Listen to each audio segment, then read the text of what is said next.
Alhamdulillah, Alhamdulillah, Rabbil Alameen, Wal-Aqibatil Muttaqeen, As-salatu wassalamu ala Rasulil Kareem, amma ba'd. Faqad qala Allahu Ta'ala fi shani habibihi ta'limu wa takrimu biru wa amira. Inna Allahu malaikatu salluna ala nabi. Ya ayyuhalladhina amanu sallu alayhi wa sallimu taslima. Allahumma salli ala Sayyidina Muhammadin wa ala ali Sayyidina Muhammadin wa barik wa sallim alayhi. Alhamdulillah. தினமும் ஒரு தகவல் பதில் எல்லா உஸ்தாத்மார்களும் ஒரு விஷயத்தை நம்மளுக்கு சொல்றாங்க. அதை தொடர்ந்து என்னோட தலைப்பு என்னவென்றால், தமிழ்நாட்டில் உள்ள பல்வேறு தர்கா இருக்கு இல்லையா, அந்த தர்காவுடைய அதுல உள்ள வரலாறுகளும் அங்க யார் அடங்கியிருக்கா அதை பத்தி தான் நம்ம இப்ப பார்க்க போறோம். இப்போ தமிழ்நாட்டில் ஒரு தர்காக்கள் சில தர்கா எப்படின்னா, தர்கானே ஒரு சிறுக்கான விஷயம் மாதிரி வெளியூர் மக்கள் எப்படி பேசுவாங்கன்னா, தர்கானா சிறுக்கு, அது பொய், வழிமார்கள் யாரும் இல்லை, அந்த மாதிரி பேசுவாங்க. பொதுவாக அப்படிதான் பேசுவாங்க. ஏன் அப்படி பேசுறாங்க அப்படின்னா, அங்க உள்ள செயல்பாடுகளும் அங்க உள்ள முறைகளும் அங்க நடக்கிறதுனால இப்படி பேசுறாங்க. என்ன நடக்குதுன்னா, அங்க போயிட்டு என்ன பண்றாங்க, நிறைய மக்கள் வருவாங்க, ஹிந்துஸ் வருவாங்க, முஸ்லீம் வருவாங்க, எல்லாருமே வருவாங்க. ஆனா அங்க என்ன பண்ணுவாங்கன்னா, அவங்கதான் எல்லாம் தராங்க. என்ன நம்ம கேட்கறது, நம்ம நினைக்கிறதுல யார் தரா, அவங்க அடங்கியிருப்பாங்க. அந்த யார் அந்த இப்ப ஏர்வாடி போறாங்க, நாகூர் போறாங்கன்னா சவரம் வயசு அவங்கதான் தராங்க, அந்த பாவா தான் எனக்கு தராங்க, அப்படி ஒரு கண்ணோட்டத்தில் வச்சிருக்காங்க. அந்த கண்ணத்துல வச்சுன்னா வெளியே இந்த மாதிரி சொல்றதுனால என்ன சொல்றாங்க, அவங்க இந்த மாதிரி இருக்கு, இந்த மாதிரி இவங்க கேட்டேன் நிறைவேறிச்சு, நீங்களும் போங்க, அவங்க நிறைய பேர் சொல்றதுனால அந்த வெளியே அந்த பேசுகிற வர்றதுனாலதான் என்ன சொல்றாங்கன்னா, நீங்க இந்த மாதிரி அவங்கள்ட்ட போய் கேளுங்க, நிறைவேறும் அப்படின்னு சொல்றாங்க.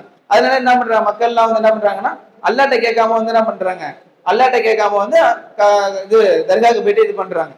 அதனாலதான் பொதுவா வெளியே என்ன சொல்றாங்கன்னா, தர்காவுக்கு போகக்கூடாது, தர்கா ஷிர்கு அந்த மாதிரி பேசுறாங்க.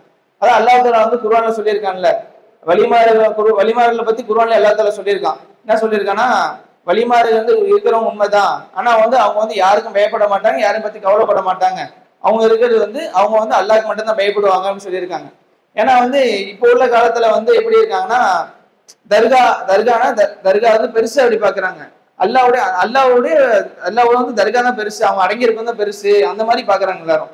அந்த மாதிரி பாக்குறாங்க. சில இடத்துல எப்படின்னா, நான் போன வருஷம் எனக்கு எங்க செட்ல ப்ராஜெக்ட் மாதிரி கொடுத்துருந்தாங்க.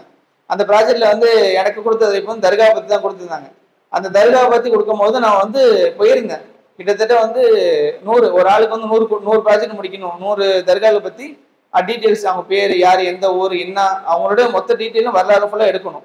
அந்த மாதிரி சூழ்நிலை நான் போயிருந்தேன். கிட்டத்தட்ட 1 மாசம் தமிழ்நாடு ஃபுல்லா சுத்தினேன், எல்லா இடத்துக்கும் போயிட்டு எல்லாத்தையும் கலெக்ட் பண்ணேன். அந்த இடத்துல பார்க்கும்போது என்னன்னா, புதுசா நிறைய அவங்க செய்யறது இது மாதிரி பார்த்ததே இல்லாம செய்யறாங்க. இப்போ இப்ப ஏர்வாடி எல்லாம் எப்படி தெரியுமா, அந்த தர்கா இருக்கு, ஆனா அங்க நடத்துறது எல்லாமே காஃபிர் தான் நடத்துறாங்க. அங்க கொடி ஏத்துறதுல இருந்து கொடி கொண்டு வர, அந்த எப்படின்னா காஃபிர் கொடி, அந்த காஃபிர் கொடி எடுத்துட்டு வந்தாதான் கொடி ஏத்துவாங்க. அந்த மாதிரி சூழ்நிலை இருந்துச்சு. அங்கதான் கேட்கும் போது அவங்க சொல்றாங்க, அந்த மாதிரி சூழ்நிலை இருந்துச்சு. எப்படின்னா அவங்க காஃபிர் யார் நடத்துறாங்கன்னா, நிர்வாகிகள் முஸ்லீம் இருக்காங்க. ஆனா அங்க உள்ள செயல்பாடுகளும், அங்க சாப்பாடு போறதுல இருந்து, சாப்பாடு பரிமாறதுல இருந்து எல்லா விஷயத்தையும் பண்றது ஒரு காஃபிர் தான். ஏன் இப்படி பண்றான்னு கேட்டா அவங்க என்ன சொல்றாங்கன்னா, அப்போ உள்ள முன்னாடி அந்த வளமுறை எப்படி கொண்டு வந்துட்டாங்க, அந்த மாதிரி சொல்றாங்க அவங்க. இப்போ நம்ம எப்படி சொல்றது, இப்போ அவங்கள்ட்ட ஏன் இப்படி பண்ணாங்க அப்படின்னு கேட்டா அவங்க என்ன சொன்னா, முன்னாடியே உள்ளது அவங்க அப்படியே கொண்டு வந்துட்டாங்க, அதை மாற்றவும் முடியாது, பண்ணவும் முடியாது அப்படின்னு சொல்லுவாங்க. இப்போ சில தர்காலாம் வந்தீங்கன்னா, அந்த இப்போ நாகூர் தர்கால நீங்க பாத்தீங்கன்னா அந்த சந்தனக்கூடு அதெல்லாம் வந்துருச்சுன்னா ஃபுல்லா மோளம் அடிச்சு இதெல்லாம் இது பண்ணுவாங்க இல்லையா, அந்த இது பண்றதுக்கும் அந்த மாதிரி இருக்கும் போதும் இதா இருந்துச்சு. ஒன்னு ரெண்டு வரிசையா என்ன பண்ணுவாங்கன்னா, நாவல் பாட்டு பாடுவாங்க. அதுக்கு ஒரு நாவல் பிரதேசம் நிறைய பாட்டு இருக்கு இல்லையா, அதுதான் பாடுவாங்க. அதுக்கப்புறம் பாத்தீங்கன்னா அந்த ஊர் மக்கள், ஊர் உள்ள பசங்க எல்லாம் இருப்பாங்க இல்லையா, ஒரு கேங்கா இருப்பானுங்க. அந்த கேங்ல என்ன பண்றாங்க, ஒரு டிராக்டர்ல அவங்க கேங்கோட பேரு, அந்த என்ன பேரோ அந்த மாதிரி போட்டுட்டு, அந்த பேரை போட்டு அப்படி பின்னாடி தஃப் அடிச்சுட்டு, எந்த ஊர்லயோ மோளம் அடிக்கிற எல்லாத்தையும் கூப்பிட்டு என்ன பண்ணுவாங்கன்னா, ஒரு தெரு இருக்கும், 4 தெரு சுத்துற மாதிரி வச்சிருப்பாங்க. இந்த தெருனா இந்த தெருலாம் போய் இப்படி பண்ணும் அப்படின்னு சொல்லி கணக்கு வச்சிருப்பாங்க. அந்த தெரு ஃபுல்லா அடிச்சுட்டு வெடி வச்சு இதெல்லாம் பண்ணுவாங்க. அந்த மாதிரி இருக்கிறதுனாலதான் என்ன சொல்றாங்கன்னா, இந்த மாதிரி தர்காவுக்கு போக கூடாது, இந்த மாதிரி தர்காவுக்கு போனா ஷிர்கு, இது மாதிரி இருக்கும், அங்க எதுவும் கேட்க கூட அல்லாட்ட நீங்க கேளுங்க அப்படின்னு சொல்றாங்க.